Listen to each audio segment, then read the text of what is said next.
Ayan na, sakay ka pa. Video kita.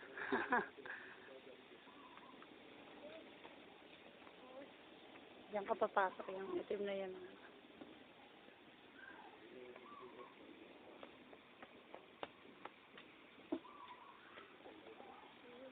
Enjoy. Nahulog ah. Parang ganito sana sa ano, no? Sa Magsaysay Park. Kasi di ba may skating na nga Kahit sila. lagyan nila ng entrance. At least, Kaya nga. lapit. Entrance siya, no? Tapos pagdating dito, bayad siya. Sa ibang area, bayad na. Ka dito, Jay. Mahulog ka dyan, Jay. Ay ka daw. Tatakot yan.